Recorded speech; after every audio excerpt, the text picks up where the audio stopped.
Yo, what's up, everybody? Happy July. Q3, big stuff, right? Awesome.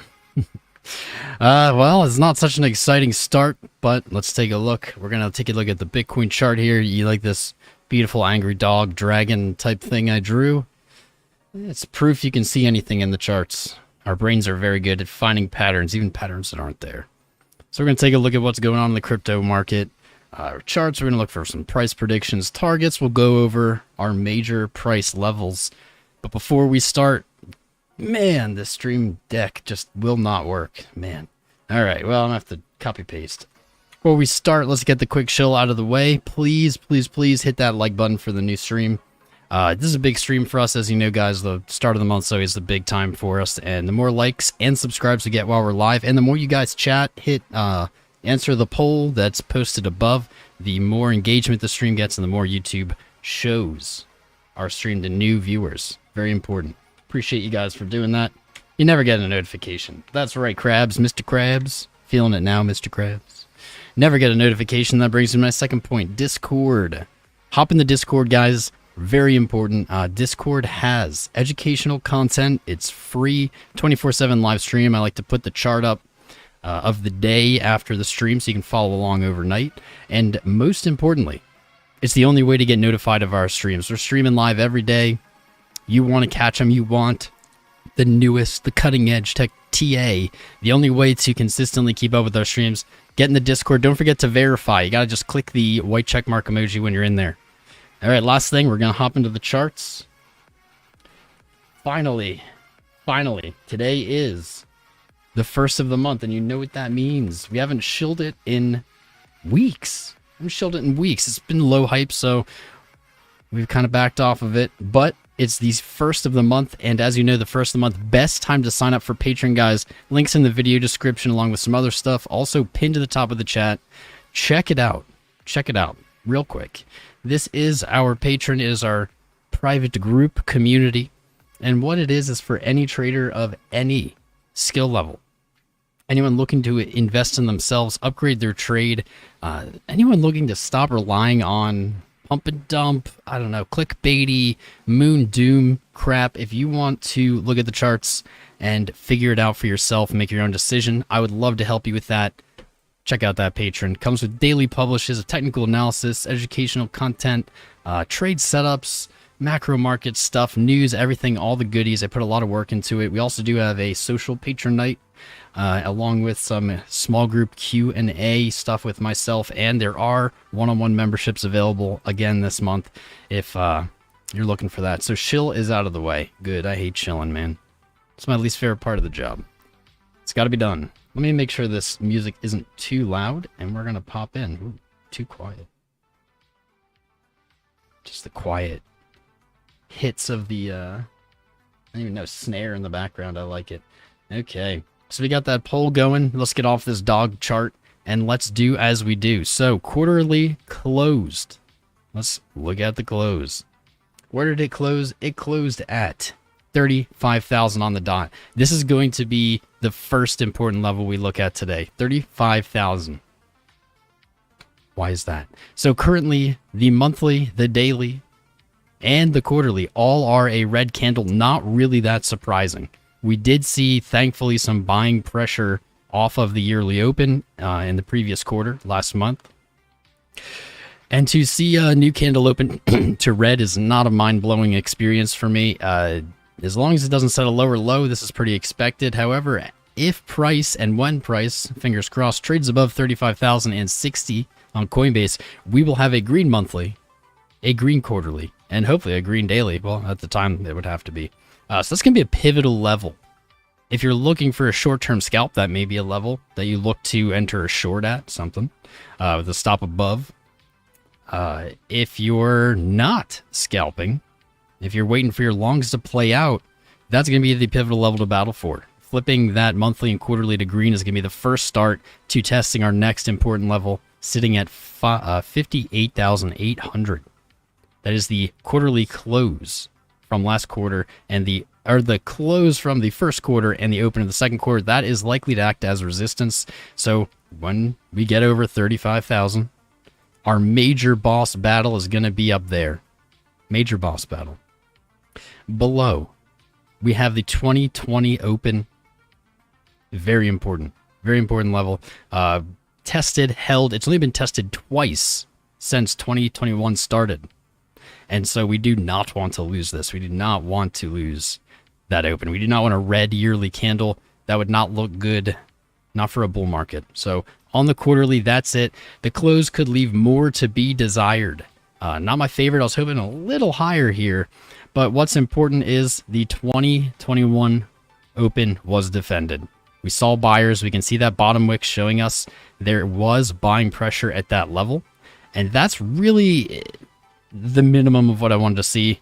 If we closed lower or even on that open, that'd be really bad. So sometimes even small percent changes can be very important. So the monthly. Let's look at the monthly. The monthly also closed with June along with the quarterly. And what we see here is an interesting pattern that I think is worth noting. So this starts back in March. We see a large-bodied green candle, but let's just say this is a large-bodied candle. In April, we have a thin-bodied candle. This is a doji thin-bodied candle. In May, large-bodied red candle. But so large body, thin body, large body. Let's look at June. Closed somewhat similar to April. Somewhat similar. I would have loved for it to close green. We didn't quite make it. But what we can infer here potentially is that the smaller candle body may be showing some exhaustion. Maybe showing some exhaustion and sell pressure, as the small-bodied candle showed exhaustion in buying pressure back in April. So I am happy that we have a smaller candle here, but however, until we see this monthly turn green, it's not really worth that much at the moment. But it's an interesting thing. It's worth looking at, keeping an eye on. Momentum on the monthly closed as you would expect. Waning momentum. Something interesting is that I was pointing out actually to a patron earlier in one of our one-on-ones, and this is actually about the weekly, but it applies even more to the monthly. What we see on the monthly is typically once that momentum starts waning in either direction, we don't see fake outs. So if I just throw in any kind of random time period here, we're going to see, yep, momentum up, down, back up, down. We see kind of choppiness. You can see it on the selling. Momentum waned, it accelerated, it waned. I would call that a momentum fake out. Here's a great example of just a bunch of chop. On small time frames, you do see this, but on longer time frames, I was talking about the weekly to him, but on the monthly, I'll have to look at BLX, but on the monthly, this applies even more. Unfortunately, not a bullish sign. We closed our second waning momentum candle on the monthly, and on Coinbase's history here, that would imply that the market would be looking to roll over. I should pull up BLX. Maybe we'll do that later in the episode and take a look back at all the prior runs, see what happened. But in general, when you're looking, and this is the value of high time frames, they have less fake outs. They're more confident. They're more concrete. Monthly, I don't think there's really anything else on the monthly here. And maybe we'll throw up like the 10 MA or something. Let's see what happens when I do this. Yeah, okay. Opened under the 10 MA on the monthly. Not super important. You can see price didn't really even touch it. So, yeah, I was just hoping there'd be something interesting. We take a look at the weekly. The weekly is where it definitely gets interesting. Definitely. Let's have just the 20 and the 50 on here. We'll throw the 200 as well. So here we are. We get rid of our levels here. We just look at the moving averages for the weekly. We see the 20 relatively the same spot. Has not moved down much. That's still my target. It's 48 something. The longer it takes to get there, yes, the lower this will go. But the 20 moves so slowly that it's not going to really be significant. Below us, the 50. Seemingly acting as support in the previous week, untested in this weekly, and we have 3 days left. Plenty of time to test the 50 or the 20, either or. And one more important moving average below us, the 200. You guys, I have been talking about this. A lot of people have been talking about it since I was on Across the Blockchain with Crypto Face, asking about the 200 weekly. This is historically an excellent entry point. If we look back at Bitcoin's history, some of the most epic, and of course this is Coinbase, so we don't have that much data, but the limited data we have, every time it's been tested, it has been a prime entry. So that was at 31,000 in 2018. 33,000 2019, and 5,500 in March of 2020. I don't want it to go to the 200 weekly. Typically, we only see that when we actually are in a long-term bear market. But if we do, ready the fiat cannons. That's my opinion. That is almost an unbeatable entry for a long-term spot position. That's currently at 13.6. Wow, how time rhymes, man. Time really rhymes. So 13.860, very important level, untested monthly support here. Or it's 13.68. Where'd you go? It's there we are. Oh, never mind. All right, so it was the wick high in 2019 resistance, never came back to test as support. We saw October closing just below it, and November opening just below it, breaking through and starting this run. So interesting to me that we have the 200 weekly and that untested monthly.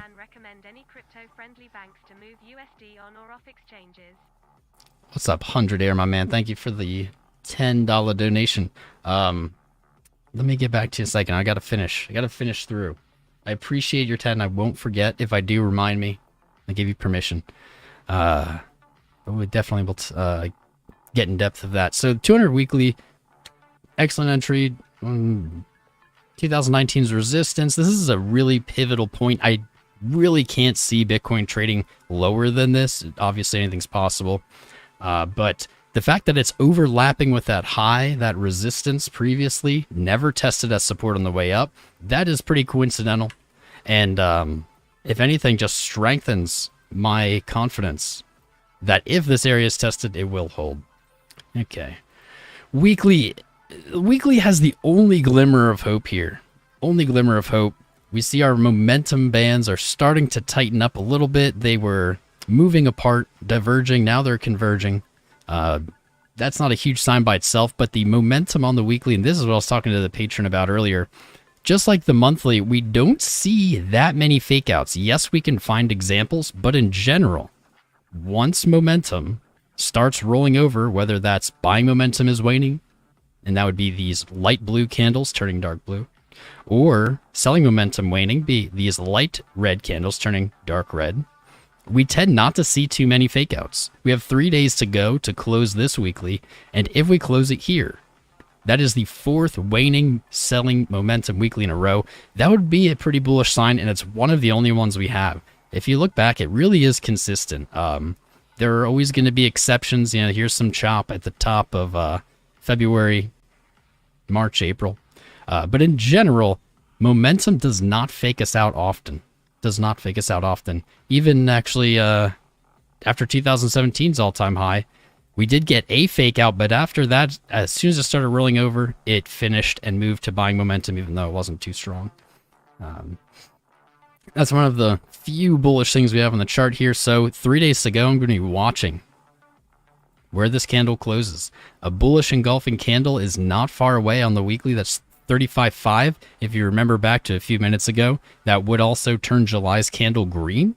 So in 3 days, that's what I would like to see. Any close above 35.5 would be actually a really good start, and to me suggestive that we're looking for that 20 test. On the weekly, we do have some horizontal supports and resistances as well of importance. So 32,288. This is really the level I don't want a weekly candle to close under ever again. Ever again. People are talking about head and shoulders. I don't think we're quite there yet. We don't have the neckline. However, here's what we do have. If we take off the wicks, I've been doing this a lot lately because I think it helps find patterns. You get too caught up in the wicks. You can get too caught up in the wicks. This is healthy. don't nitpick and find what you want. When you do this, try to look at it objectively. You look at this, and yes, it's starting to look like a head and shoulders, but there's no neckline. What we could see, and this would validate a head and shoulders, is if we had a weekly close below 32,288. This is why I'm saying you don't ever want that to happen. If we have a weekly close below, we could see a small relief bounce tested as resistance, and that would be a pretty bearish setup. That would be a really macro head and shoulders. I don't believe that this is the most likely outcome. However, I am still of the opinion we're looking for that test of 48,000-ish, that area. Yeah, I think this really helps you see it. This could be the neckline. We don't have a test of it. We don't have it established. We need a close below it. I think what this is, you might be seeing on people's charts, this is kind of people seeing what they want to see. There is no head and shoulders there yet, in my opinion. Doesn't mean it can't happen. Just not there yet. Yes. So on the weekly above us, 39,000. Local resistance. It made it green. Local resistance above us, 39,000. We have close to that 20 weekly, 49,000. I expect that to put up some kind of battle as well. And of course, the monthly, very close to these weekly closes. So I'm just going to keep that 58.8. It's a nice clean number. This has really simplified the chart a lot, looking at it this way. These are probably the major levels I'd be looking for. Yes, there are others in the way, along the way as well, up and down, but it doesn't help. We can name every single number and say, yeah, there could be some resistance or support there, but that's not going to help us narrow down our options. It's not going to help us make trades. So these are the macro levels I'm looking at. If we look at this on the daily, which we definitely should, we see price interacts with these pretty consistently, pretty, that's the way we would expect. A resistance. It's actually where we dipped off of and in May before we fell. Support from January, it's where we wicked down to. And right there is that 32,288, 32,3 area. Price did close below on the daily, but the weekly closes are going to be the important aspect there. And we have not as of yet. So let's look at this daily. This daily not looking too strong with 2 hours left, unfortunately. I'd like to see this close a little higher. I want to see this daily momentum continue. I don't want to see it wane out. We need more upside momentum. Why is that? Because we have a decent setup here on the daily. We just don't have the follow through yet. MACD is showing us this is a softer, this is a less intense period of selling versus the 19th, mid-May. I think everyone doesn't need to look at the MACD to see that, as we haven't really set super lower numbers yet. But this is a potential setup, especially with the weekly waning momentum. We really don't want to see the daily losing it unless it plans on doing something like this, or, as we were discussing earlier, a complete fake out and move into the upside. We need to see the daily continue to pick up steam to really drive that weekly rollover. 12.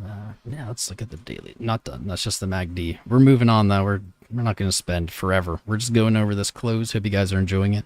For everyone just joining us, I see we have 300-ish now. Please smash that like button and subscribe. The more that you like and subscribe during live stream, the more new faces get to see it. So really appreciate it. And make sure to do some feedback. Give us your feedback on the poll pinned to the top of the chat. And I'll end that poll and we'll chat about it after I'm done with this run through. So 12-hour, or this is the daily. All right, momentum, a little lower. Still not quite where I want to see money flow on the daily. We have some potentially positive signs on Market Cipher. I definitely want to see RSI. RSI with some bullish divergence on our lows. I mean, that's the least we could ask for here. We can see this as our touch to 30K back in May is the lowest point in RSI. Our lowest point in price, though, is June 22nd. That's not the lowest price, or the lowest point on our RSI. So our RSI lows have come up, and our price lows have come down. That is bullish divergence.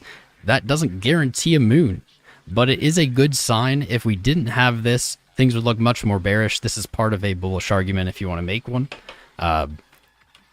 Bare minimum. Bare minimum. Ha, bear, get it? Anyway. No issues with our highs. This was actually a big deal. So back all the way through our run up here, we had bearish divergence on our highs. Our prices highs kept coming up, And our RSI highs kept coming down. So that's the opposite scenario of what we're seeing here. So we had bearish divergence on our highs. Now we're seeing some bullish divergence on our lows. Fingers crossed it plays out the way, fingers crossed it plays out in the way it did earlier with divergence. So thank goodness for that. Our moving averages, the death cross came and went, and really not much happened. There was a lot of hype, not a lot of follow through. Death cross happened on the 19th of June. Yes, we put in a lower low versus May, but this lower low is not really super significant. 4% lower. To me, this reeks of stop hunt. This reeks of a liquidity hunt. Market makers looking to stop out long positions, bait in short positions, really just looking for liquidity because there just doesn't seem to be much here. If we look at volume, this is telling us a story. Volume is rather low, trending low. That means there's not likely a lot of liquidity here, as there's not a lot of trading being done. When did this happen last? This is actually pretty cool, just noticed. When did we have this kind of low period of volatility and volume? When did that happen last? Well, I think that if you take a look at the chart here, pretty obvious where that might be. Right before our fall. Right before our fall in May. Make sure you see it. Yep. And what happened? While this is a little different, in fact, I'm not going to get into it because I have too much trouble explaining inverted to people while I'm live. We have a pretty similar sideways trading period of low volume. Trend had been moving up. Sideways, low volume, low liquidity. Market dumped. High volume. Market caught it. There was buyers. There's more price action, more traders looking to make positions here after the sell-off. And now we're back to sideways, back to low volume. Logically, to me, in my opinion, that is looking for the same move. It doesn't mean we break to a new all-time high, but it lines up perfectly with what we keep talking about. I guess I'll never really get bored of saying it until it happens. Yeah. Lines up pretty perfectly with that 20 weekly. There it is, reviewing it on the daily. That's where the real battle is. This is what I keep saying. Back testing as we have. Guys, every single bear market we've ever had started with a back test of the 20 after losing it. We lost it. There's no back test. Lost it. No back test. Sure, it doesn't have to. There's no written rules. There's no Bitcoin has to do this, has to do that. However, the probability, I think, is with us, as every other example. Every other bear market has started with losing the 20, falling below it, then back testing it, finding resistance, rejecting, breaking its low, and that's when the nasty happens. So, interesting here that we have low volume. It is a little higher, actually, than around here in April, but significantly lower, I want to say, than the average for this year. We've dipped back below again, and while that doesn't guarantee a reversal, it does likely suggest to us that we're looking for a big move. I don't think anyone needs to be told that, though. Anything would feel like a big move at this point. Anything. Okay, real quick, let's just throw out here our reasoning, more of our reasoning for this 48,000 target.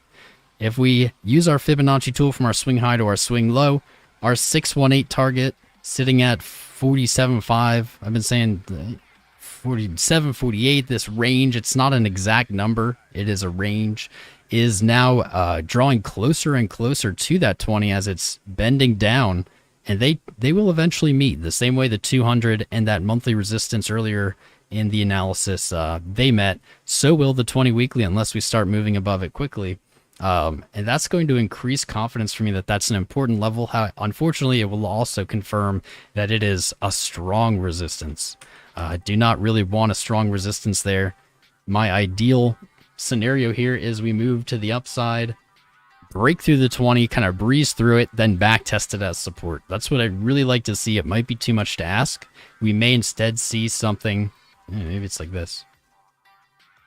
Something like that to the 20. And the rejection after that would be the negative. That would be the terrible situation. This would be extremely bearish. You would see me get bearish. Tom Crown bearish, I know, rare. It would not be validated technically, I would say, until we set a new low down here under 28990. Because there is always a possibility to move back up, set higher lows, test it again. I'm not hopeful, though. A solid rejection of that 20 is going to be a spooky event, and I hope we don't have to see it. So there's our little rundowns of what might happen. Stream label, there we go. So this is our chart from our last stream. We identified our zone of resistance. Played out. I mean, literally to the penny. Like, to the penny here. Touched our zone of resistance. Price wigged down on the 1 hour, and we've seen a downtrend. Not the most bullish looking thing. I'll be honest with you guys. We're zoomed in here. This is the 1 hour, so don't freak out. Keep calm. Don't panic. But this is not a good looking pattern, guys. This is not. I was really hoping to hold 34.7. This is what a lot of people are going to start seeing, because whenever we're bearish, apparently there's head and shoulders everywhere when we're bearish. So this is what people are going to start seeing on a small time frame. What I would say is, that doesn't mean you want to short right now. That means you're likely looking to take a short at the neckline. The same way said about the earlier head and shoulders setup, the neckline. So the neckline here is looking to be about 34,000. Price is agreeing. It's moving up there.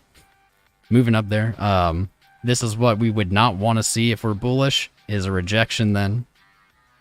Right there. So important fact, important little TA tidbit, guys, is when you play a head and shoulders, you don't play the shoulder, you don't play the head, you don't play the left shoulder, you don't play the neckline right away. What you do is you wait for the pattern to break the neckline. It falls under like it has, and you wait for the back test of the neckline. That is the clean trade. It doesn't always do it, but more often than not it does. And so this is a much safer trade. Why is this? Okay. Much safer trade than kind of just randomly entering wherever. So right there, big arrow so you can't miss it. That is where you would look. If you're playing, and again, this is the 1 hour, so this is probably a scalp. This is not a long-term positional thing. But the problem for me is if we do see the rejection here and it does paint, what happens? Well, we start seeing even more iterations of head and shoulders. We may have a new neckline. We may break that. Move back to back test it. Reject. And then the issue, here we go, is when we zoom out, it starts to look like a head and shoulders on a short time frame, and we have a vague enough head and shoulders. I still think we need to see something like that. We start to see potentially a head and shoulders pattern across many time frames, and even if it doesn't play out as a perfect head and shoulders, that's a bearish thing. Fractals, you guys hear me talk about them occasionally. They're not exactly friendly to explain because of how much kind of, what's the word? How objective, I guess, they are. I don't know. I'm going to see them play out or explain it. But a fractal typically starts with a very large time frame, daily, weekly, monthly pattern emerging. And then you would expect to see that pattern to start emerging on smaller time frames and happening more quickly. So to see this super ugly pattern play out right here above our high, or above our low in June, that would just not be a good sign for the bigger picture, in my opinion. So definitely keep an eye on that. All right, let's get rid of these again. A little short-term analysis. I'm going to take a look at our 1 hour, maybe just glance 1 hour kind of indicators here. Where did my RSI go? Just get an idea where we might be. You can see that bullish divergence on our lows on even the 1 hour, as this is our lowest point in price, not our lowest point on RSI. This is our lowest point on RSI, weirdly right here. Not our lowest point in price. There's a bullish divergence here. There's also a little bearish divergence here. The 1 hour not really showing us much. Typically it doesn't. Really, this pattern just looks ugly. And not even bearish ugly or bullish ugly. It's just chop. For me, guys, this is a no trade zone.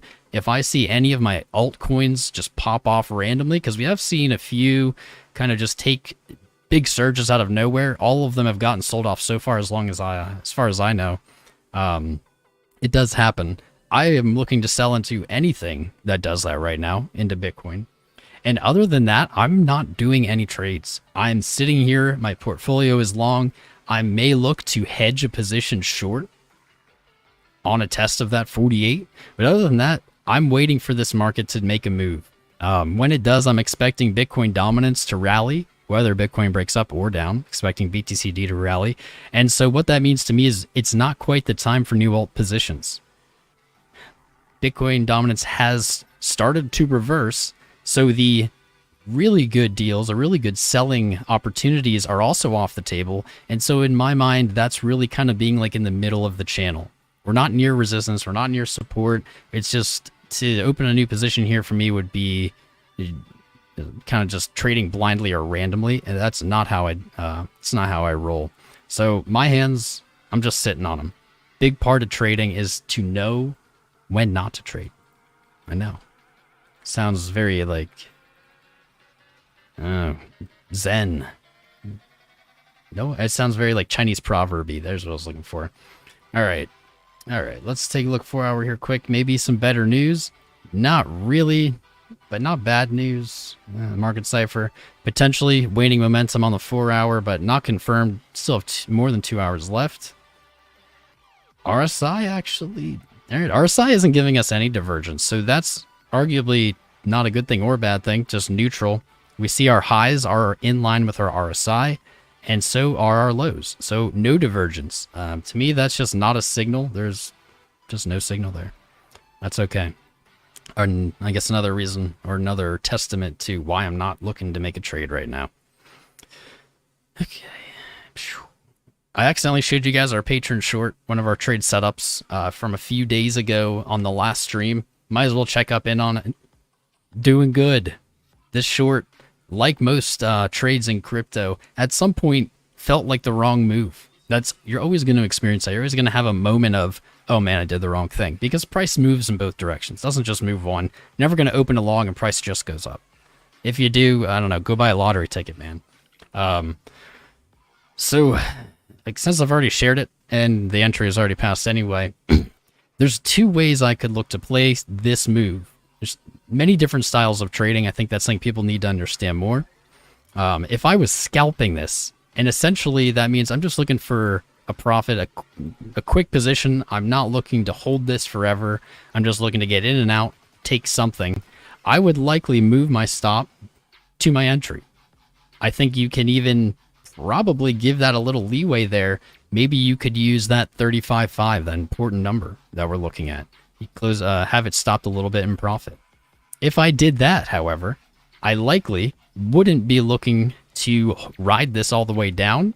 I probably then would look to close it at 32,288. So this is how I would play it as a scalp. You can see we're almost already there. This trade's almost already complete. So you'd have to already be in it. But that's how I played as a scalp. You guys know I'm not a scalper, not a fan of leverage, not a fan of in and out giggity in general.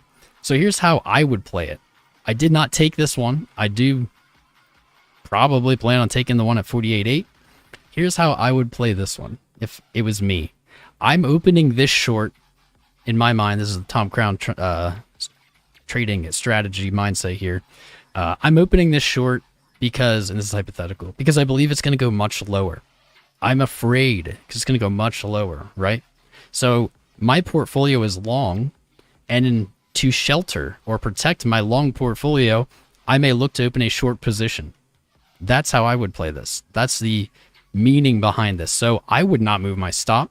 If I did, possibly maybe just a little bit above that high. I wouldn't look to stop it in profit. And to be honest, if it's me, I'm probably not looking to move that stop at all, because this is my defense. If I'm wrong and we're going to go down to 1,300 or 13,000 or whatever numbers people are going to come up with, I plan on keeping this short open. I'm going to keep it open. So when I entered, I said to myself, or I agreed with myself that, man, I hope this gets liquidated. I hope it gets stopped out. Not liquidated, stopped out. I hope that stops hit, because if it does, I think my thesis, my trade thesis is valid. I think we're going to the 48s then. If it doesn't get hit then I'm looking to hedge that portfolio. So name whatever number you find spooky, and that's probably where you want to take profit. Do you find 25,000 spooky? Maybe that's where you put the TP. Do you find 20,000 spooky? I think you get the point. For me, if I did take this trade, I probably would look to set my take profit down at that 13,860 area, that untested monthly level. So I'm either going to hit that stop, lose this trade. I'm okay with that because my portfolio is long, or this short stays open, and the lower it goes, the more protection my portfolio is getting from that downside, or that drawdown, whatever you call it. Cool. I think hopefully that was valuable. This is something that people don't really understand when they see a trade setup, they see a chart. You need to understand what the creator has in mind in order to play it correctly. What is the creator? People have been asking me about CryptoFace a lot, and we're just very different traders. I don't think either is better or worse. We're just very different. I'm very much a swing, slow trader, not a fan of leverage, big fan of spot. CryptoFace, scalper, likes these quick moves in and out, leverage. There's many ways to win here, many ways to do well in crypto. Unfortunately, there's just many more ways to do poorly, to lose. Yeah, many more. Everyone has their own kind of trading style. I don't know two traders that trade exactly the same. All of them slightly different. And yeah, I don't think either of them are better or worse or wrong or right. I think there's just many ways to do this. Yeah. All right, cool. So that wraps up our Q2 close, Q3 open analysis. Summary, not a lot's changed. Weekly has potentially some good signs. Daily has a little bit of bullish divergence. But overall, this chart remains looking as it did last time we streamed and the time before. Pretty much like crap. Still looking for 48 before we see significant lows underneath that 28,990, whatever area, the yearly open. Hoping we don't close below there. Hoping we don't close weekly below 32.3.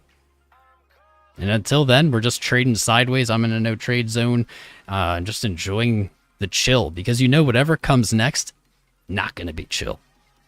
If it goes to the downside, it's going to get spicy. It's spicy to the downside. Goes to the upside, it's gonna get spicy to the upside.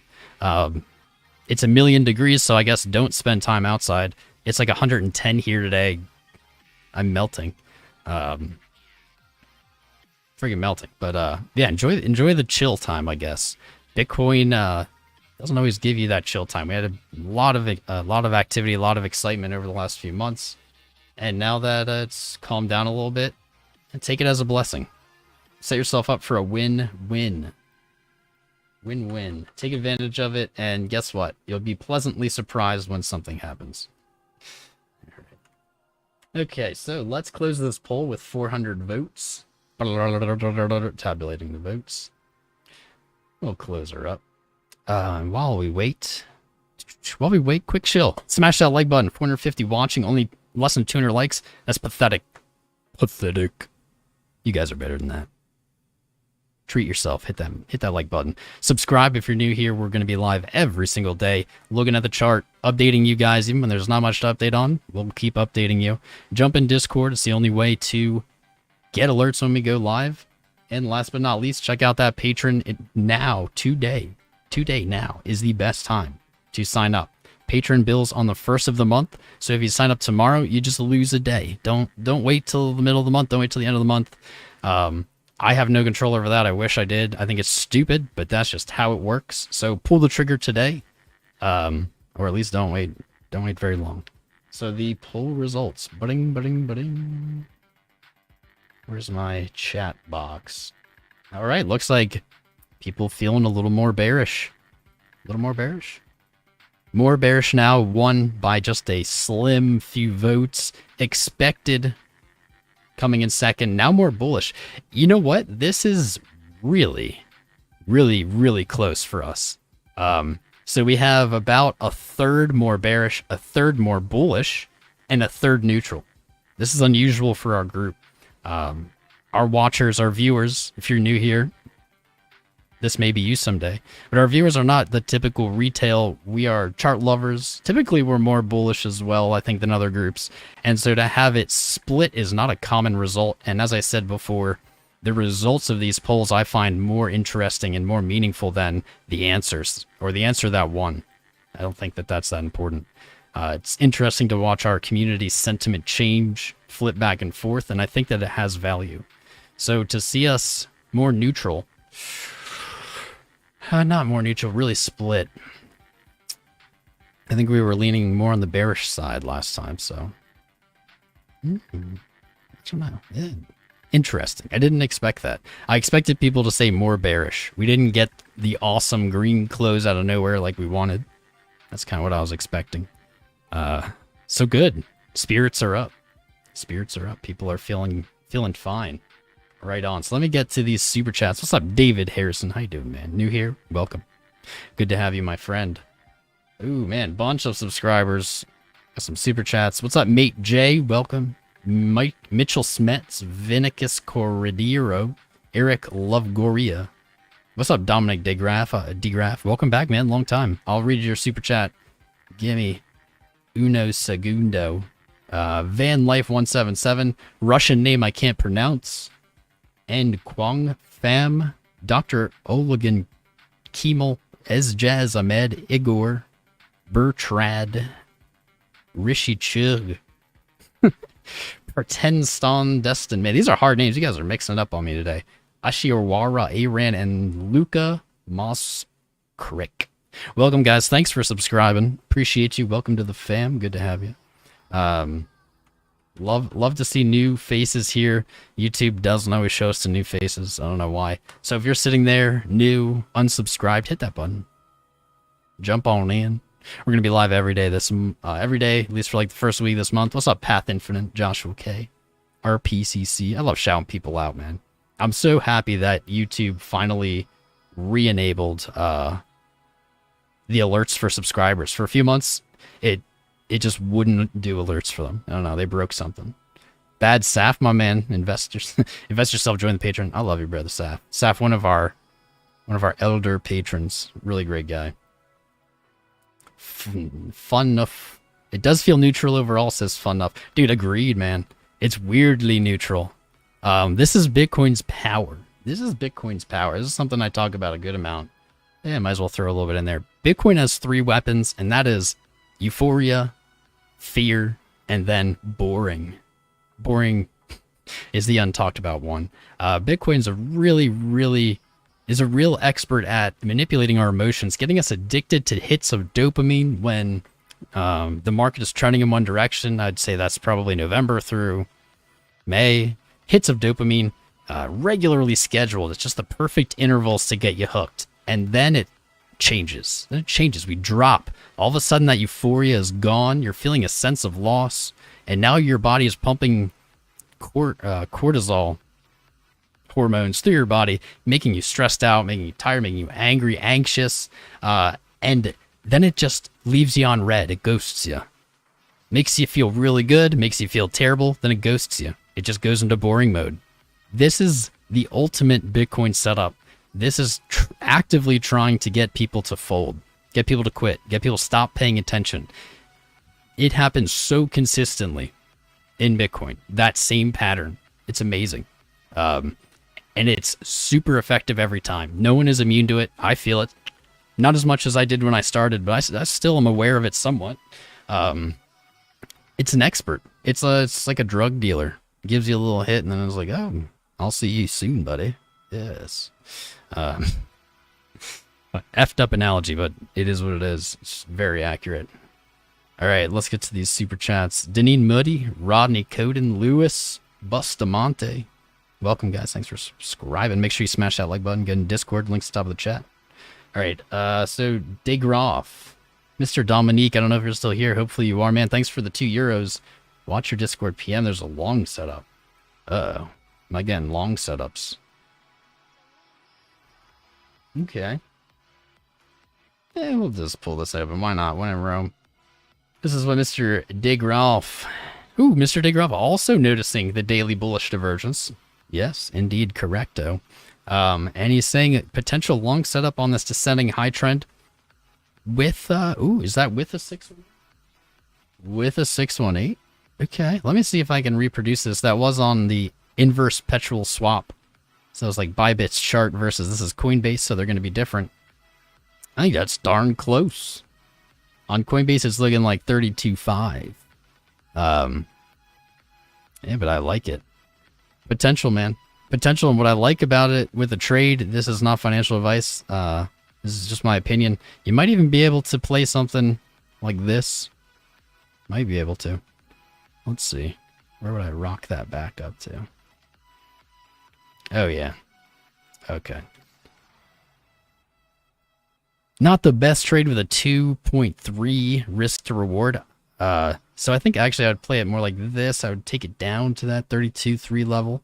Now we have a 3.16. That 3.2288, that is support. We're going to look potentially to stop it if it goes below the 786 retracement, and then play it back up to 35, that area that we're looking for that monthly red to green flip, quarterly red to green flip. That could be a strong trade. This could be a strong trade. I dig it.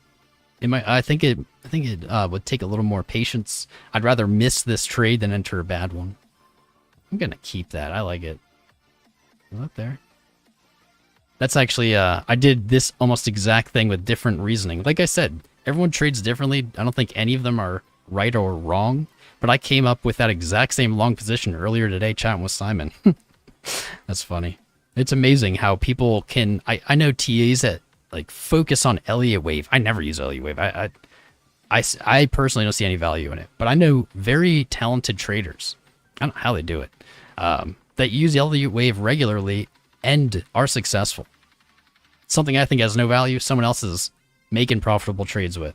It really goes to show there is no correct answer a lot of the time. But thank you for the 2, Dominique. Good luck with your long, Dennis. Mamang Dennis. Hi, Tom. Hope you're doing well. If you have some time to check up on BNB IQ, that'd be great. We can do that for you then. We can do that for you. I'm going to BNB IQ. Okay, a BNB IQ pair. Yeah, sure. We're not going to do it quite yet, but I'll make the chart for you so I don't forget. BNB IQ. Maybe it's IQ BNB. There we go. Cool. We'll just throw that on. Zoom it out. There it is.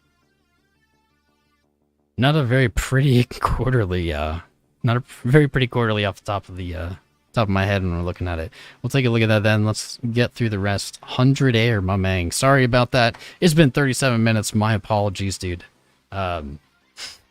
Hopefully you're still here. Recommend any crypto-friendly banks to move USD on or off exchanges. Well, I think that's really going to come down to where you live, what banks are available to you. I have never had any issue moving ACH bank transferring to or from exchange ever. I've never had any issue. I know it does happen. I know people do have issues. I think a lot of people in the UK right now having some issues. A lot of people with the Binance UK thing. I'm not in the UK. I'm not in the UK. Yeah, but I've never had any issues. I know there are some banks that outwardly kind of say that they don't want you to do it or won't let you, but that's not my experience, so I don't really have an answer for you. But I appreciate your 10, my friend. You the man. You the man. All right. Patrick, John, Sheetam, and KMB Golf. Welcome to the fam. Thanks for subscribing. Make sure you hop in Discord. Links pinned to the top of the chat. Whew. All right. All right. I'm going to read chat here for a little bit. Let me talk about that. Oh, we did talk about the poll. Who's in the chat? If you're in the chat, let me know. Let me know if you're here. Make some noise is what I would say if I was like a DJ. Dennis, how do you keep getting kicked out of the Discord, man? I love you, but it's like every week I feel you're in and out of the Discord. Is someone banning you? You tell me. Tell me in private. Are they bullying you? I love you, brother. Just kidding. All right, let's see. What's going on, Crypto Ghost? Coast to coast. 100 air. You are here. Nice. Did you say anything?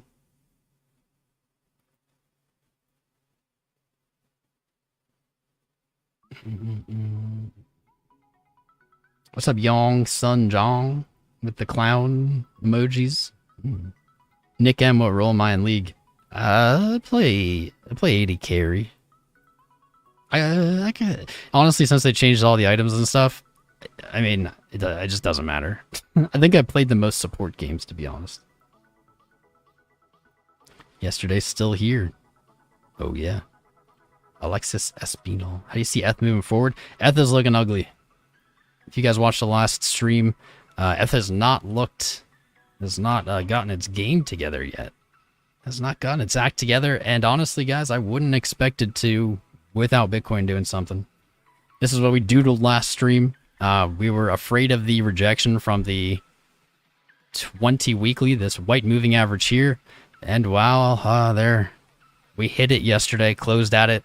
Today we're looking at a bearish engulfing. There's 2 hours left, but that is the literal setup that we are looking for Bitcoin not to do. This is what Ethereum's doing right now, the literal setup of what we don't want to see on Bitcoin.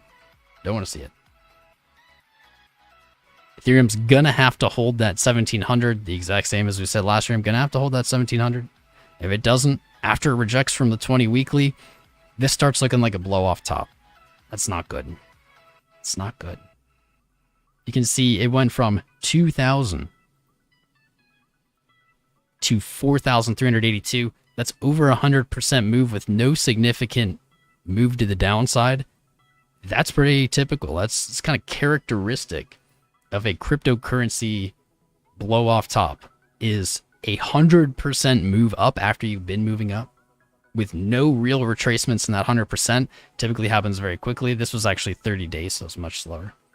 And then the resulting boom down. Just bloody red, really no bounce.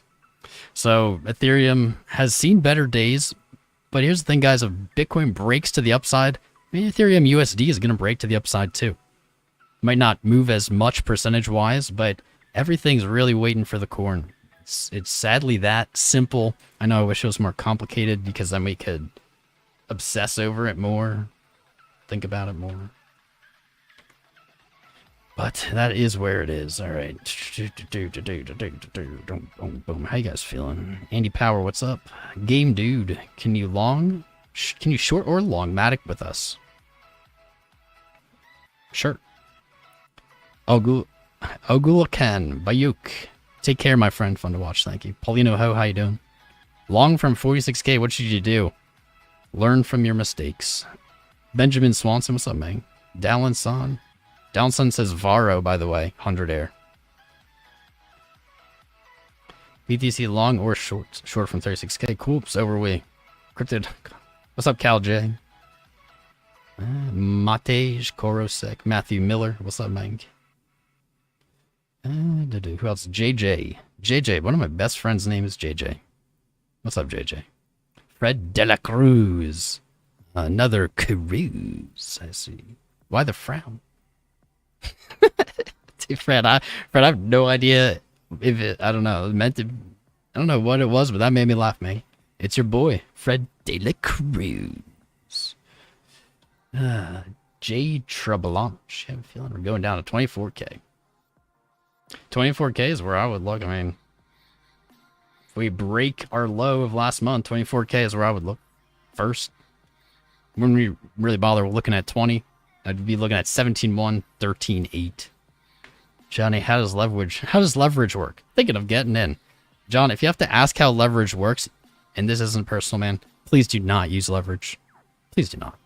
If you have to ask how it works, leverage is a very risky tool.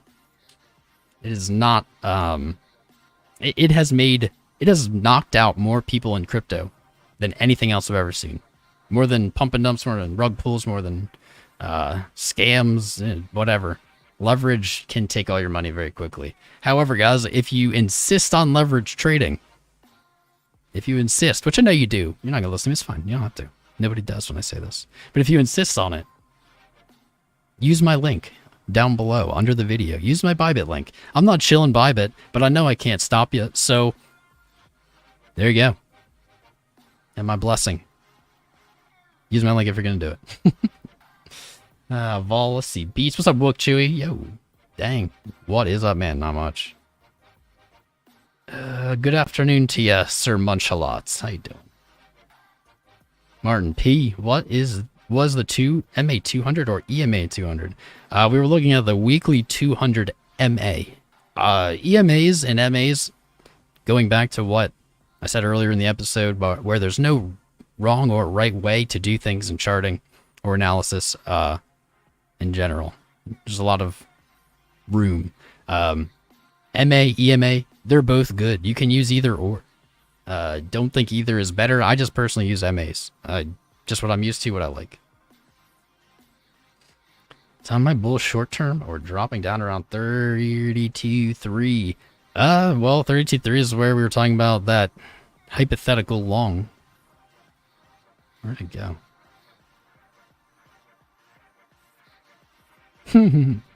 Woof. That hypothetical long. I thought I'd copied that chart. I guess I didn't. Oh, there it is. That's what we were looking for. And as I said, I would rather this trade just not fill versus trying to enter right here via market. The reasoning for that was the risk to reward doesn't work. Even if you move the stop to just below the support, they have a 1.3 risk to reward. That's not a trade I would take. If we do bounce from 32.3, I'm looking for the quarterly and monthly open, 35,000. Very important level. Has it been rejected yet? This is actually, dang. I wish I would have noticed this earlier when we were going through. We have not tested XO. We have not tested the monthly and quarterly open in this month and quarter. So we opened at 35,060. We immediately sold off in the first hour. We had a small relief rally. Small relief. We're talking 30-minute time frames here. But it did not reach 35,060. So that means this is untested. I think that's a good thing, actually. I think that's a good thing. It would, in my opinion, be worse had we seen this. Because now we've confirmed it as support or as resistance, and that becomes a hurdle. Huh. Interesting. It's really close. Most people probably haven't noticed, but that's untested. And what that means to me, I can say this. What that means to me is the probability of testing 35,000 before breaking to a new low is good. YouTube famous BTC Kings of Kings, protector of the crypto realm, first of his name, Crown Daddy Crown. Crown Daddy Crown. Wawa is hiring. Crown Daddy Crown. Crown Daddy Crown. What's up, Josh? I don't even need to read the super chat to know that's Josh. Can I tell Rico Wawa's hiring? Rico probably doesn't know what Wawa is, bro. He lives in the Euro lands. By the way, Rico, Wawa, though, if you ever get a chance, man, Wawa's delicious. Badger, all in. All right, buddy. Well, just like I said, I can't stop you. I know you guys are going to do it. If you're going to do it, use my link. I get a commission when you use that link. If you don't use my link, you're going to go use like Carl the Moon's link. That guy has like millions of dollars. He doesn't need any more money. He doesn't need your money. Give it to me. You know what? I'll even do this. You guys won't really be able to hold it accountable, but you can. My word, I think, is pretty big value of what I give. My word, my trustworthiness. I will give at minimum 1% of all of the commissions that I make from that link to charity. I don't know what charity. Maybe you guys can help me pick one. But there you go. So instead of it going to Carl the Moon, maybe now it goes to Starving Orphan. Or like a guy whose legs got blown off. Or, I don't know, whatever other things people give to charity for. Maybe we'll save the dogs or the whales. Yeah, the evil demon dogs on the chart. I like this drawing. I only circled this to make a better thumbnail. I like this drawing. Do you guys see the dog? I see it. But I'm crazy though, so. Oh, okay, sure. All right, Bork, Badger. Let's see. Trevor Leahy loves Wawa, man. Hi, beautiful bro. It's showtime. Hello, beautiful bro. Back to you, my friend. We're all beautiful here. Seni, hello from Indonesia. Shout out to all of our Indonesian viewers and fam out there. Good to have you guys. Marcel Mitch, did you hold your short? Depends where you opened it. Meatball sandwiches? Yeah, not really my jam either. First moon or first homeless? What's up, Patrick? H Dubs, Thunder Croc, DCF Thomas Base. Thanks, bro. Appreciate it. Is 10 set a scam? I don't know. Sounds like it. If you have to ask, and honestly, I don't know anything about this 10 set, so not speaking about it specifically. In crypto, this is super important. So important, I'm going to timestamp it. I'm going to start over. In crypto, 99% of everything is a scam. The Durham Foundation. The Durham Foundation. He's donating to himself. They're going to get you for tax stuff. 99% of everything in crypto is a scam. Period. That goes for web pages, news articles, exchanges, coins, probably content creators, everything. That doesn't mean 100% are not a scam. There are non-scams. The problem is the scams vastly outnumber the legitimate sources. So if you ever have to ask yourself, is this a scam? The answer, just say yes and move on. If there's something, no one's heard of it, you hear it, it sounds amazing, it feels too good to be true, it is, move on. It is way better to let things prove themselves in crypto than it is to gamble on something brand new that is shady. Because odds are, it's a scam. You might not know. And also, to be fair, a scam doesn't mean you can't make money on something. In fact, a scam, kind of by definition, means someone's making a lot of money on something. You could be one of them, but statistically, you're going to be the one paying. Be careful, guys. If you haven't been contacted by a scammer and you're in crypto, it must be your first few minutes. Welcome. Welcome. People will tell you you've won Bitcoin. They'll tell you, I don't know. I don't even know. The scams are infinite. Basically, guys, I will never contact you on a social media platform unless it logically makes sense in conversation. But you'll get messages from accounts that have my picture, have my username. Same with other content creators. It's not specific to me. Pretty much anyone who contacts you out of the blue in crypto, and especially if they contact you out of the blue telling you that you've won something, money, anything, is a scam. Easy. You don't have to think about it. There's no such thing as a free lunch. It's doubly true in crypto. Lunch is not free. Not free at Wawa. Tom Crown brought to you by Wawa. That'd be dope. I'd like to get a sponsor, especially if the market stays chill. Sponsor probably be really nice, actually. Really nice. All right, let's see what else is going on here. SOS for spam. What's up, Gubby? What is your prediction on? No, dude, you're welcome to spam. We have a spam off. What's up, James Faulkner? Almost every stream. We should do that soon. Dude, Sins Gaming. There you go, man. Hold a crypto right on. Assume everything's a scam. Assume it's a scam. Let it prove it's not. So there's many scams coming in different spectrums, guys. All different spectrums. Shiba is an ERC20 token. So this is just the truth about Shiba. Like it or not, it's not a comment on its quality or if it's a scam or not. Shiba is an ERC20 token. What that means is someone on the Ethereum network may set up a contract, signed it, signed it, and created Shiba.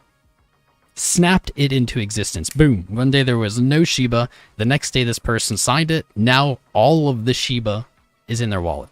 All of it. So is that a scam? It doesn't fit the definition of scam that we typically say. But does that make it a good investment? Probably not. Probably not. Because one person it can have all of the supply. And I know, yes, some was sent to people and burned and etc. But that person, and this isn't just Shiba, it's anything. That person is gonna take profit at some point, and when they do, they're gonna be taking it from you. You guys buying it, they're not buying it. They had the whole supply from day one. They may have distributed it a little bit, but they're gonna look to take profit eventually. And when they do, you better be out of that coin. So it's not a scam in the way people messaging you, telling you, I don't know, they're going to double your Bitcoin or something is a scam, because that's just a legit, undeniable, direct scam. But there's different spectrums. There's different kind of forms that scams can take in crypto. And that's why, especially as you're new, just assume everything is a scam. It sounds silly, and maybe it's not totally 100% certain like that, but it's close enough that at least just assume everything is until you've gotten your bearings in the space and you're used to it and you're exposed to these things, so you know what to look for, because the odds are that it is. So there we go. I just railed on about Shiba. What's up, Tony DeFish? Your stop loss is 0. I don't even have a stop loss because I'm just have my spot portfolio. Gubby, what is your prediction on Bitcoin's price bottom? Dude, we've kind of like gone over it already in this stream a few times, man. Here's the targets I would look for. The bottom, the 2021 open. 28,990. I want to see that hold. If that breaks, you have a few levels below you. There's 24. There's a chance of a bounce there. 20, the previous all-time high. I don't have high confidence in that. The major supports below, in my opinion, are going to be 17.1 and 13.8. That's it. If those break somehow, 10,500 is the ultimate last stand.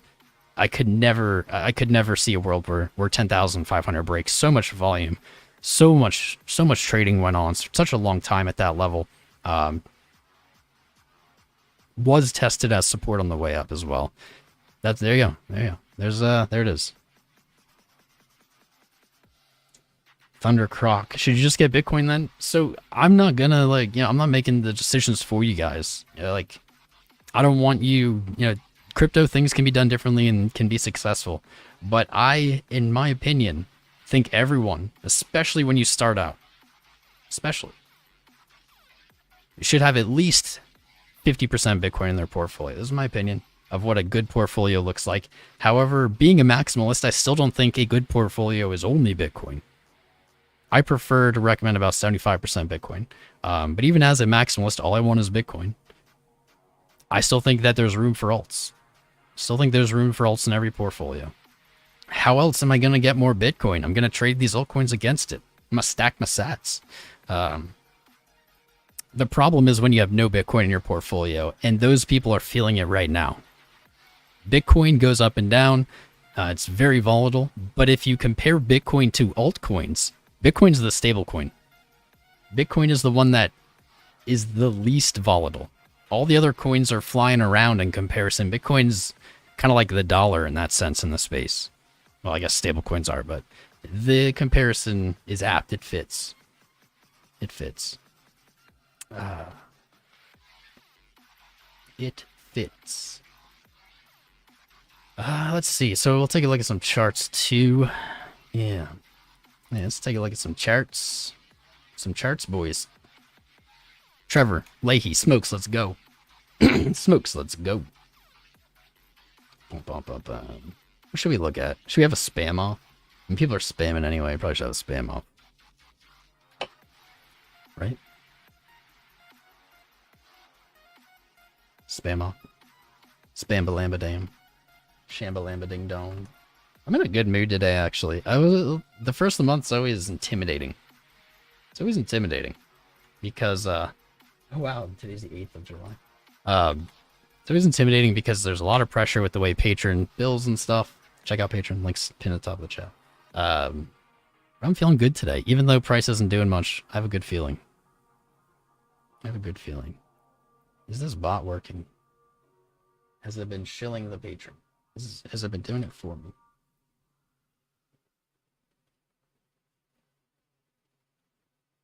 Looks like it has. Right on. Right on. All right, well, we have one chart to look at for Mr. Dennis, I think. Oh, by the way, guys, follow me on Twitter. There's my Twitter. Twitter's just put it in the chat. Check it out. Follow me. Follow. Let's see. I have to catch up on these bad boys.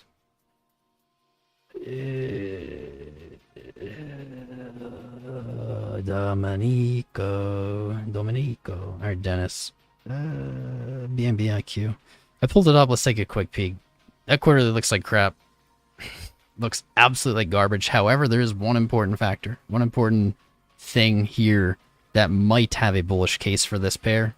You have a double bottom on the quarterly. That's significant. Double bottom on the quarterly, that is not something that happens often. That's at quad 0246. You're going to have a quarterly resistance above you, 675. Above that, 953. And finally, trip 0111. First thoughts, this doesn't look good. The only saving grace is that double bottom quarterly wick. Clearly there were buyers both times price moved to that level. What is it? What is this chart, man? What even is this chart? Okay, on the monthly you got a little more local support just above 319. Meow, you see the multiple candle closes and opens, trades below intra-month, settles back above consistently. Do not really want to see it close below there, and in fact I would be much happier if it just didn't trade there at all. TBH. Alright, let's say, look at that weeks. Now the chart starts making sense. Now it starts looking like a chart, right? There we go.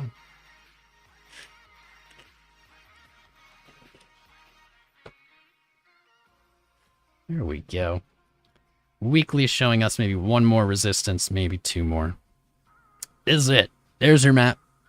Yeah, 319 below you as support. 246 below you as like the double bottom last resort. Don't want to break that. If you break that, the double bottom's off, and the chart looks crappy. Some interest here on market side. We see the monthly VWAP is rolling over, and momentum set a lower high, and it's potentially rolling over again. That is on the weekly. So really, any upside here on the weekly could actually play out really well. Really, really well. There's definitely a resistance there near quad 05. And your RSI doesn't really look like anything. I just want to see where the 20 weekly is quick. Are you going to show it to me? Below the 20 weekly. Oh, yeah. Okay. All right. 20 weekly is meeting up with that local weekly resistance. High probability. Here we go. Here's your money's worth. Not financial advice, of course. This is all my opinion. You do have a weekly reversal pattern here. Consolidation for 4 weeks. A sell-off, a lower close just above that support. A wick doji. That's the signal. And then the follow-through green candle here. This is a reversal pattern. Classic reversal pattern. 3 days ago to close, this could sell off and be red by the end of it, but if it closes here, it's looking pretty good. And where am I looking? Well, right to that 20 weekly and that local resistance. And might as well call it quad 05 because that's psychological, and that's where the 20 weekly is basically. Yeah. There it is. That's where I would look. Boom. I like that reversal. I like that double bottom on the quarterly. I like that the 319 is being respected. This chart has hope. It has hope. Oh no. Just gonna, how's that daily looking, and then we'll move on.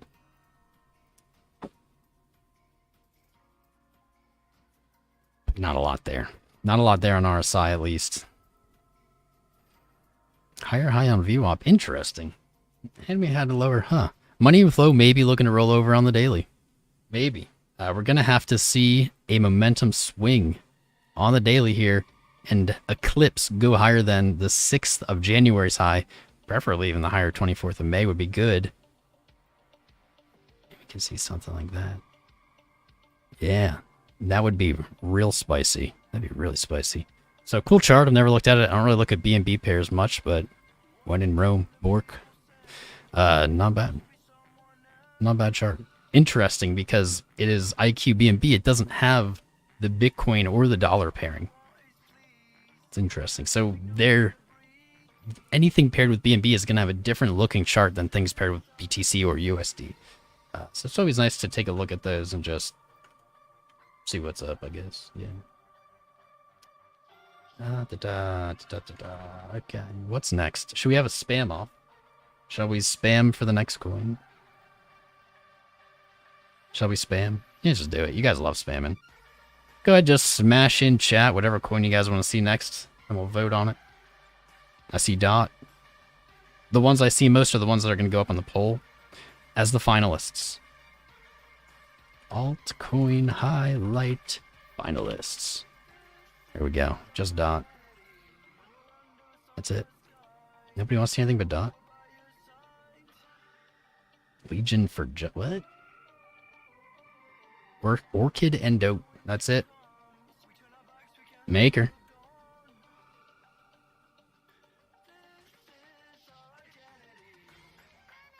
Theta, Ada, T-Fuel, Maker. Keep it spamming. You gotta spam it. They gotta be coming in quick. I don't even want to be able to read them. So I'm gonna throw DOT on there because we already have some finalists. DOT. 88 always wins though. We already went over Ethereum. ENJ. Rep. Safe Moon. Maker. Sub. Harvey Birdman was on, man. Elron, Theta. I can't even tell. LTC, wait, you know you're going to take them off fancy all that. Bitcoin getting interesting here with 11 minutes, seemingly enjoying your guys' spam. So let's keep it going for just a little bit. I'm having trouble. DGB! Someone said DGB, there's the finalist, just because I'm pulling rank. I'm pulling rank there. While you're spamming away for what we look at next, I see Matic and Vet. While you're spamming away, smash that like button if you haven't yet. Please, please, please. We need more likes. I'm a YouTuber. If I don't get enough likes, I will explode on the spot, and it won't be pretty. If you're watching and you're not subscribed, do yourself a favor. After you hit that like, hit that subscribe, hit that bell. Double click. Bam. Join us for our daily live streams. Keep up with them on Discord. On the Discord. Link is pinned to the top of the chat, along with the patron link. Best day to sign up is today. What's going on with this? Alright, what do you guys think won? I literally can't tell. What do you think won? I have like DOT and... We looked at Link last time. It did have an interesting chart. 1 inch, 1 inch, 1 inch. Bet. I can't tell what won. Can you get some feedback? DGB pulling rank right on. Alright, let's slow the spamming on down so we can find out our finalists. Orchid. Ilix. Why do you want to look at OXT? OXT is a strange coin. Not a huge fan. Nice. Look, guys, we just popped up to 570 viewers. Welcome, guys. I think my hunch is correct here on the spam and interacting with engagement and making YouTube like our stream. Nice. All right, I'll throw LTC on there because I'm easily appeased. I have 2 picks now. I did see a bunch of LTCs though. Hot. Ooh, there's one I haven't heard in a while. All right, if George McChicken, if Mr. McChicken says OXT, it's made it to the finalists. There we go. Spamming time is over. Cool it on down. Now go click vote for the finalists. We got 4 up there, DGB.LTC and OXT. We'll give it about 60 seconds, 650 watching. My hunch is getting hunchier. Getting hunchier. Oh, the spamming will stop. It'll slow down, hopefully. Please, guys. So we'll be able to read. Now we're just voting. We like to do a spam off because it seems to work every time.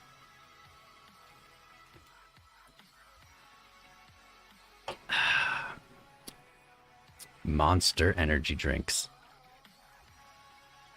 It'd be great if they wanted to sponsor me. Monster energy drink. I drink you all the time. Probably gonna get kidney stones because of you. And sponsorship pooled. There we go. All right. Yeah, dude, it works, man. Look, we just pumped up 100 viewers. It literally, as soon as we started spamming, we pumped up 100 viewers. Nice. Welcome, guys. Welcome, welcome. Smash the like button on your way in and subscribe. We're going to be taking a look at our community vote here, and it's been open for 1 minute. Maybe we'll give it another minute. Dot is in the lead with 40% of the votes. LTC and DGB tied around 25%. Mini, I agree, man, DGB. I guess you guys want to see Dot. You gotta get those votes in. There's only been 64 votes with 600 watching. That's like 1 in 10. So 1 in 10 is terrible engagement. Gotta hit those votes, hit those likes, hit subscribes. Come on, let's get a few more. This is like not even, it's not even a vote. Unless maybe there is a possibility my chat is not updating. That happens a lot. No, 69. All right, I guess you guys hate freedom. You hate democracy and voting. Because only 1 out of 10 of you voted. Maybe like Discord more. Get in Discord. Educational content, 24/7 live streams is free. Only way to get notifications of our live streams. Get in there. Links right there in the chat. When you join Discord, make sure to verify. All you have to do is click the green square with a white check mark in it in the verified channel that you start in. If you don't get into the channel. That's our protection against spam bots. Okay, you guys want Dot to win. Because nobody's voting, and you hate freedoms. I love freedoms. You hate freedoms. It can't be helped. 90 votes. There we go. I guilted you into it. That's freedom. Did ya, boy? Did ya, boy? Dude, people hyping DGB. You guys are my true fam. I love you guys. I'm not sure, really. I know like 2 people who hype Digibyte with me ever. I'm touched. Unfortunately, I'm about to hit end here. We're not getting enough votes. We didn't even break 100 yet. Dot's clearly going to win. Yeah, it's like 50 of the 100 votes so far. Unless a ton of people start voting immediately, it's not going to play. I'm just going to browse through here, see if there's anything spicy. Not really.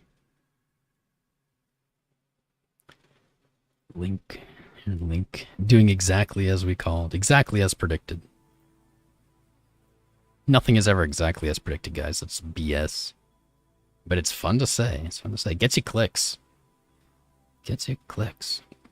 All right. 104 votes. You guys have no voting love. So I'm just going to close it. Dot is the winner, so we will take a peek at Dot here. D-O-T. Polkadot. A newer coin. Championed into the top 10 very quickly. Very quickly. At least as far as I know. I never heard of it before. Greg, Mr. Greg Zill, don't know if you're here, man. First person ever telling me about Dot. He told me to buy it at $3. I didn't. I should have. Looks like it traded up to about $50 at its May high and has then since sold off, mimicking Bitcoin pretty closely here. Interesting that our trend line set all the way back when this started trading, actually when this chart came out.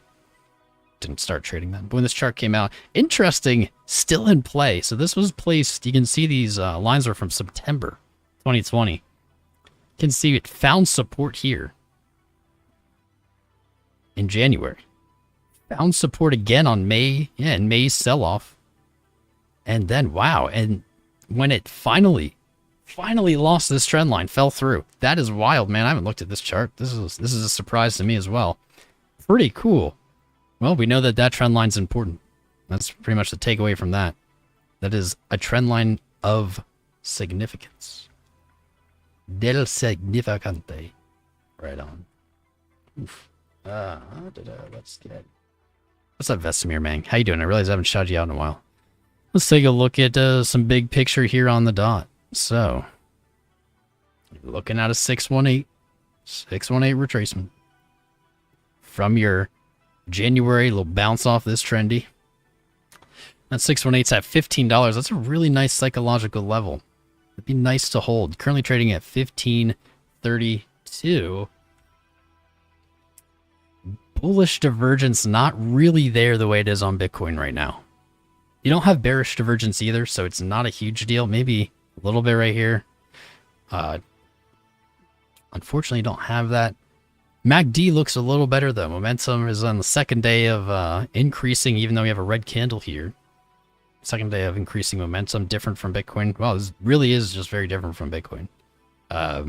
The weekly now, we're watching this for Bitcoin to close our 4th week of waning selling momentum. DOT looking to close its first. 3 days to go, still too early to tell. Let's actually look at our deeper retracement here. Still not perfect. Wonder why. I like that. So first things first on DOT, I'll say, without making any comment on its bearishness or bullishness of its chart, I will say this. $10 on DOT, if that price comes, looks very tasty. Very, very tasty. Very, very tasty. That's a 0.5 retrace of the total move. We always look for those 0.5 retraces. Lines up with these 618 if we take it from our low in October. And lines up really close with our 786 if we take it from that January low. So that $10 level is going to be, in my opinion, mega significant. If $10 is lost, we close like a weekly below it, and this chart is going to look terrible fast. But we're not there, and I'm not saying that's going to happen. I'm just saying I'd probably be a buyer at that 10 mark. You can see that's where it found resistance before it bounced and really gained legs. There's way too many lines in this chart, so I'm going to delete a bunch of them for you guys. Oh, that looks good. That looks good. This does not need to be here. Real quick.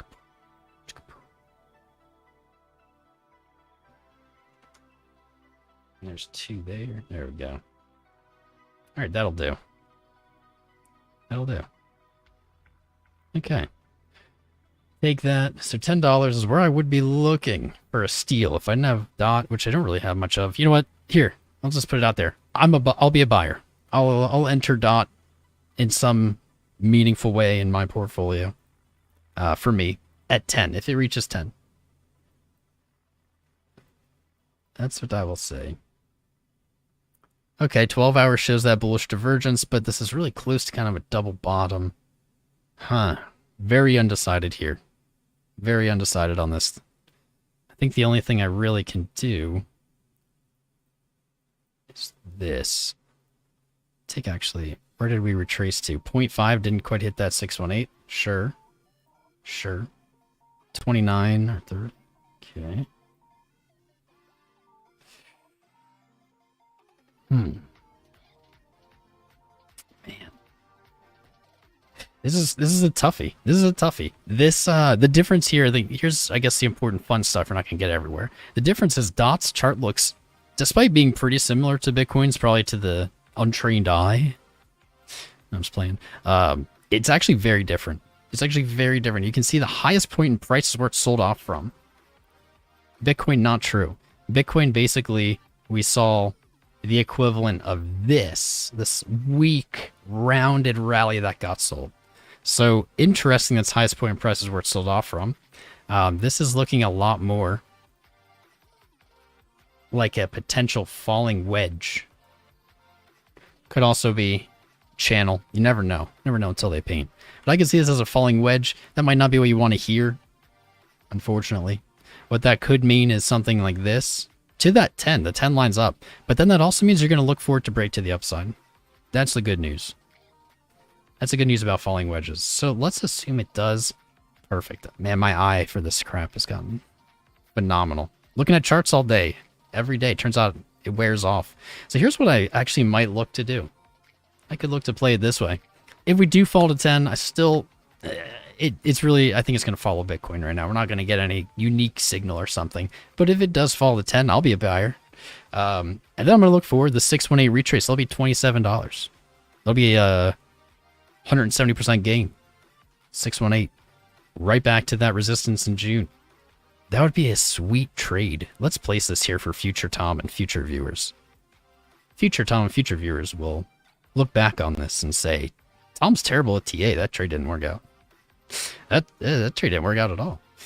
So yeah, looking Look at very nice. Stop below January's touch here. That's going to be my invalidation for this trade thesis. If it goes below January, you can't see it. If it goes below January's touch here, likely that long is invalid. Going to invalidate it. If it holds that 10, I'm going to look for the retrace to the 618 up to 2690, maybe 27. And that is going to be almost a 6-to-1 risk to reward. That's a solid trade. You would trade this exact same trade setup 6 times, you only, or 5.68 times. You only have to win 1 time to break even and be in profit. I like it. I like it. You do have local support though. This 15 range, like this 15 range could have some support for you. I just feel like it is a little sketchy time to take a spot, at least for right now. So there we go. .USDT. Thank you for the spams and such. Everybody did a great job. This is why I've been honestly trying to avoid doing as many requests lately. Because during the spamming, we kicked up on views. We got all the way up to 630. And then as soon as I started doing dot for a prolonged period of time, drop back off to 400. That's okay. You guys are the best 400. That's what's important. It's quality, not quantity. Love you guys. Let's read the chat. You guys seem to like that. Let's read the chat. If you're here, let me know. Say hello. Oh, Tony the Fish. I'm sorry. I must have just zoned out there. What are my thoughts on Wyckoff accumulation invalidation due to lack of volume? Tony the Fish, you are the man, and thank you for the 5. Wyckoff cannot be invalidated by volume. Let's just put it that way. Make it easy. Wyckoff is a schematic. It is a pattern of price movement. It is sure. I'm sure you can find something that talks about volume and Wyckoff, but it is not part of its validation or invalidation. I know you're talking about volume profile, but that still doesn't. That still is not. It's not part of what validates or invalidates it. So there certainly are price levels and movements that we could say would invalidate it. Does this work? I never know when my volume profile things are going to work. Doesn't look like it's working. What is this?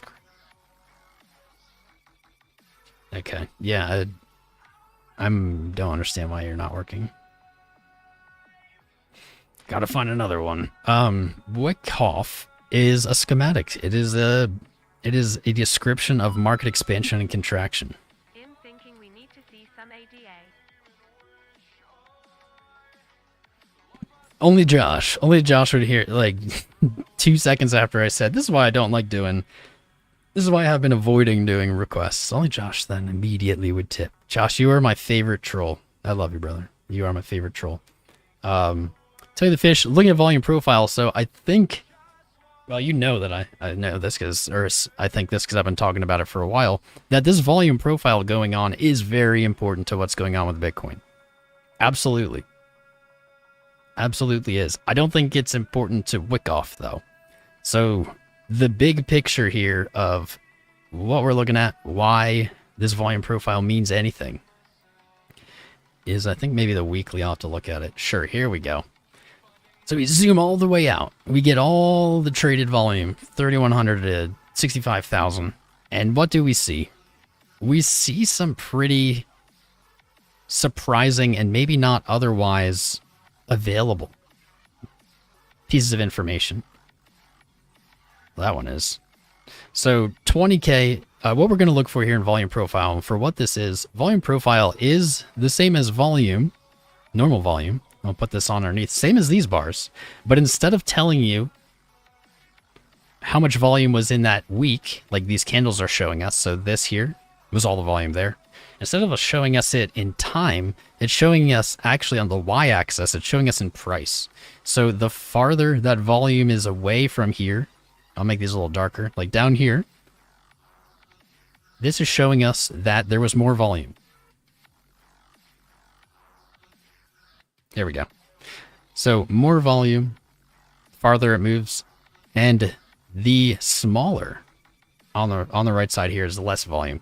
And so this is a useful tool because we can look for prices that have low volume. Places, traded prices with low volume, there is a higher probability of price seeking out those prices, whipping up some volume, moving towards them. And what's really cool, sometimes this will reveal prices that aren't always visible. And so one everyone keeps talking about, even today someone said that's their target, 24. 24 doesn't really have any real, I mean, there's no like candle structural reason. We flew up through 24. We can consolidate there. We didn't, I don't think, right? It wasn't really traded.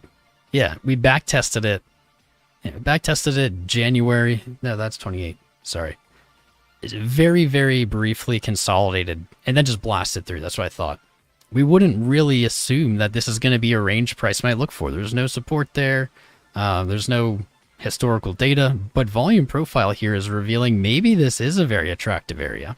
You can see that honestly from where we've consolidated here and same in January, we have really two paths. We have a volume gap above us and we have a volume gap below us. So price is going to look to move to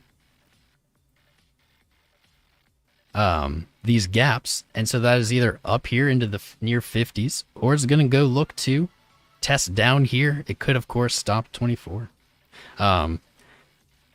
In an effort to find liquidity, find volume. I can't even tell exactly why this happens. It's an observation, though. You will find, and this isn't just Bitcoin, it's everything. Markets seek out liquidity. They seek out areas of low or no traded volume. That's why a lot of people are obsessed with gaps on charts, right? Gaps because there's no traded volume. Candle closed here. Next one opened here. There's no volume here. And more often than not, the market comes back to fill in that volume gap. I think a lot of people are not looking zoomed out enough, though, when they're looking at this volume profile, because it is a very tricky tool. The way it adjusts and displays the data.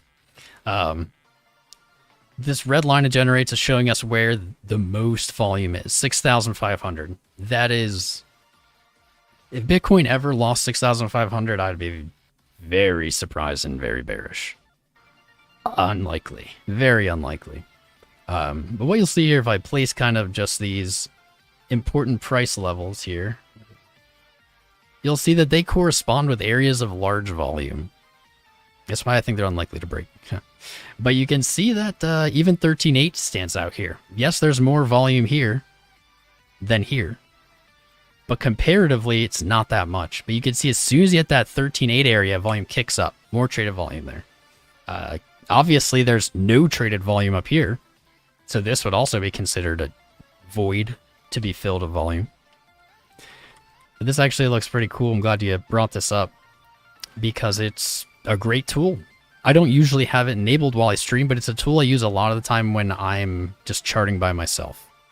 The reason I don't have it up on stream is because, well, it's very visually abrasive, right? Takes up a lot of room on the screen. It's not good for streaming, but it's a great tool. Highly recommend you guys all go check it out at some point. Definitely. But yeah, the whole thing was about Wyckoff Volume. See how it changes because I went to a smaller time frame? It's only looking back a certain amount of candles. So there's actually a lot more traded volume here than it's showing. But it's just only counting back a certain amount. I think that's probably 200 or 500 or 50, I don't know. Yeah. The volume, this was a big argument for a lot of our 48 stuff. We had a lot of reasons when we started. Oof. 352 viewing. How did we spike up there to like 650? It says we spiked up for like a minute. People just came and went. QQ. It's okay. It's okay. Today's stream is awesome. Still is awesome. If we, just apply this volume profile really locally, so this is not advised, but we see there's a gap here. So this would make sense. Look, it lines up with our trend line for price to move, maybe fill in some of this volume before moving back to where the volume picks up again. Yeah, no, it looks right. It looks really correct to me. This is actually probably really likely now. And if it holds or not, we're not going to ever really get that answer from volume profile, but it can tell us where to look. There is more resistance above than there is support below right here, it seems. But again, we're not getting all the data. Here we go. Yep. So even when we zoom out, we see that. And that fits perfectly. That actually really fits. So it's giving us a map. It's giving us a map of higher probability where we might expect to see a bunch of like sideways trading and things filling in that volume. It's filling it in. It ain't much, but it's honest work.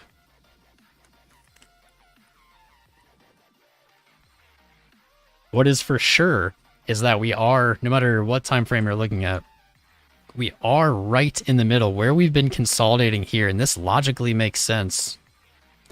We are in a large traded volume area. Why does this logically make sense? It's where we consolidated in January. Ran up, consolidated. Kept going higher. We see some spurts of volume at different points as are likely to be resistances. And then came back down, found support. Now we're trading sideways. So it makes sense that we have a lot of volume here. It doesn't make sense to have a lot of volume here, 20,000-ish to 24, 25, because this is really the only trading that happened there. And you can see there is a little spike, but it's mostly empty. Mostly empty space. And so this is what's keeping everyone on edge, is we keep pushing around in this high traded area. Are we going to make that break to the upside or the break to the downside? We don't know. Could line up really well with that 48 call. Come back down. Boom. 39,000. Is that going to hold us support? If it does, that's great. If it doesn't, we probably fall back down slowly like that. Come in to fill it over here. Lines up with everything. Yeah. This is why there's no right or wrong way to do things, is because if you're applying it correctly, that there is a correct application or not. But if you're applying any analysis correctly, you tend to come up with really similar conclusions as people doing totally different analysis. That's what's really cool about it. Really cool. Cudson Investments just got the notification. 99 minutes ago we started streaming.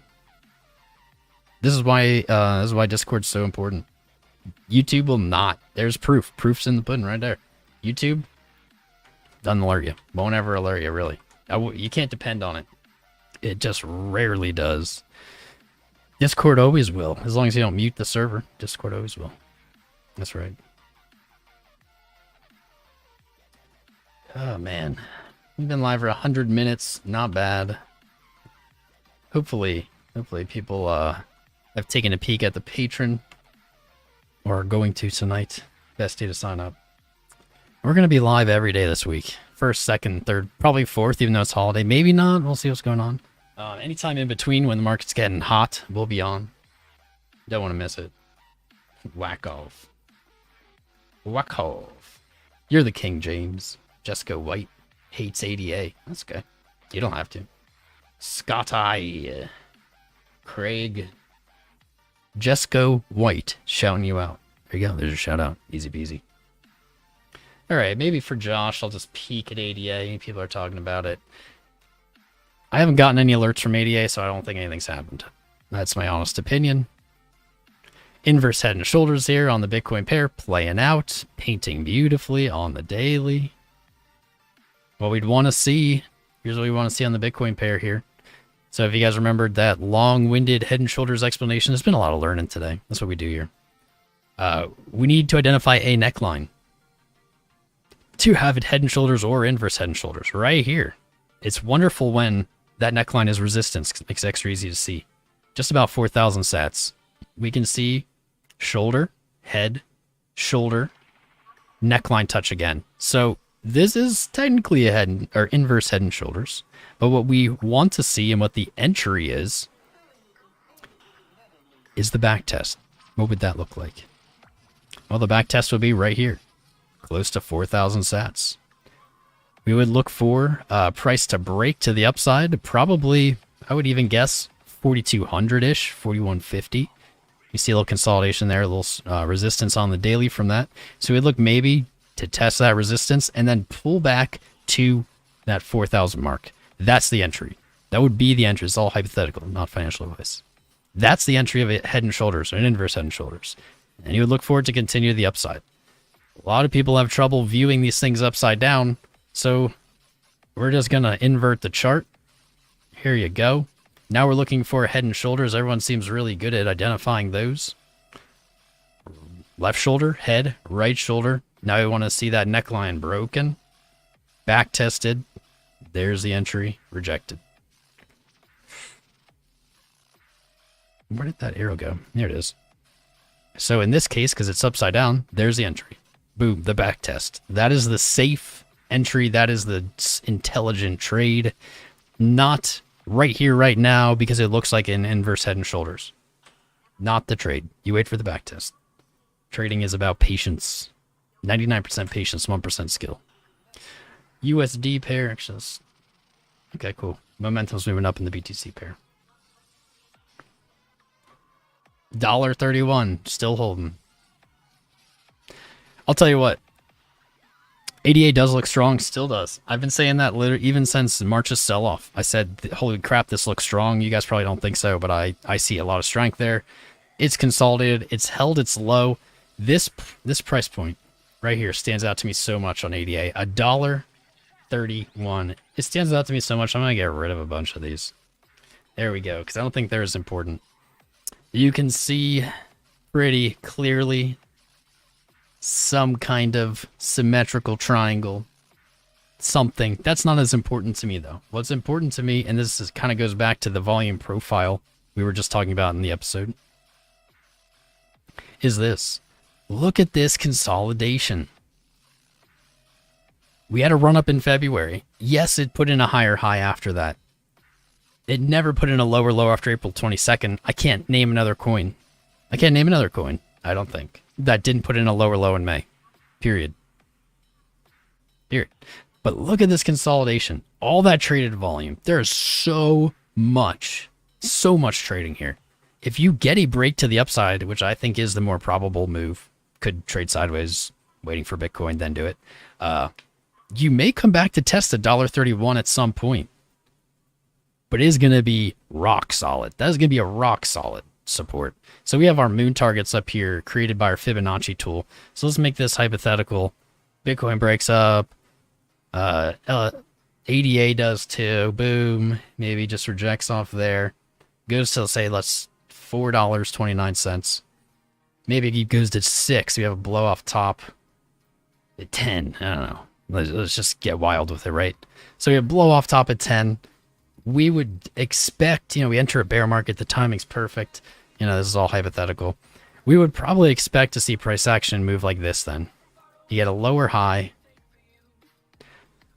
Some kind of retrace. Consolidate. Maybe one like fake out again, and then boom, boom, boom. I would expect in a bear market, provided we do go up and this time frame scale is not right. This is over months, probably, maybe years. I would expect to see it come back to that 132. That would be where I would re-enter after a cycle. Because that amount of consolidation rarely breaks. Rarely breaks. I don't know if it ever really breaks. Yeah, it rarely breaks. That being said, I guess $1.31 could be a pretty good entry. Could be.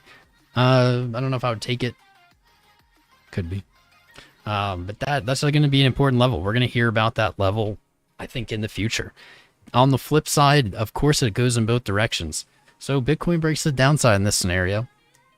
So ADA has some kind of maybe fake rally or something. In this event, now you have this massive traded level as resistance. And that would be very bad. That would be very bad. That would be very difficult to break. It goes both ways. I think the edge is on breaking to the upside for ADA. It's just held stronger than the rest of the market through all of this. Through all of it. It's kind of crazy. I didn't expect it. Right there.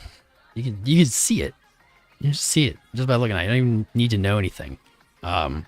Wherever it goes from here, here's my validation and invalidation points, and I'll be done.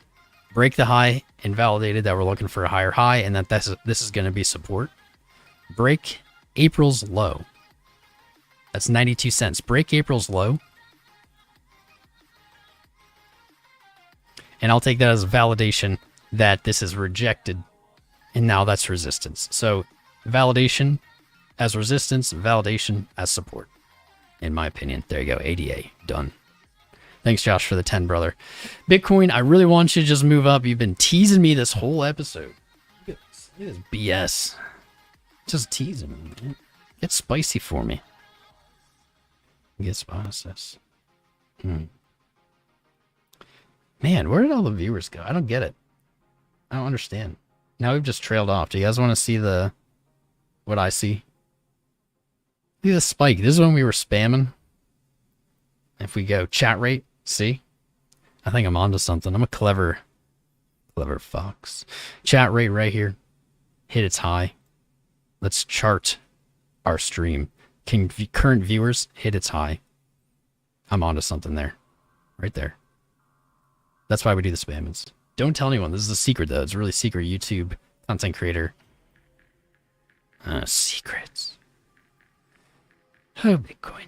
I could stay here all day waiting for Bitcoin to rock and roll. But you guys know how it goes. If I stay here and stream, it's just going to keep moving sideways. And the minute I turn the stream off, it'll move. So my gift to you, ladies and gentlemen, is we're going to end the stream. Make sure you're in Discord. Make sure you've liked and subscribed.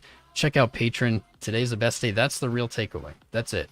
The only takeaway. I don't care if you like or subscribe. Check out Patreon tonight. Decide if it's for you. Don't wait to sign up. And just watch this. As soon as I turn the stream off, you can already see it prepping. Deck's going to break up. If we get a real breakup, like if we test 35, we'll stream again. Don't worry. I'll be right back on. But if we don't and it just trades sideways the rest of the night, I will see you guys tomorrow. Same time, same place. That's right. Every day this week. I hope you join us. We'll be here. Rain or shine. All right, guys. Have a good one. Happy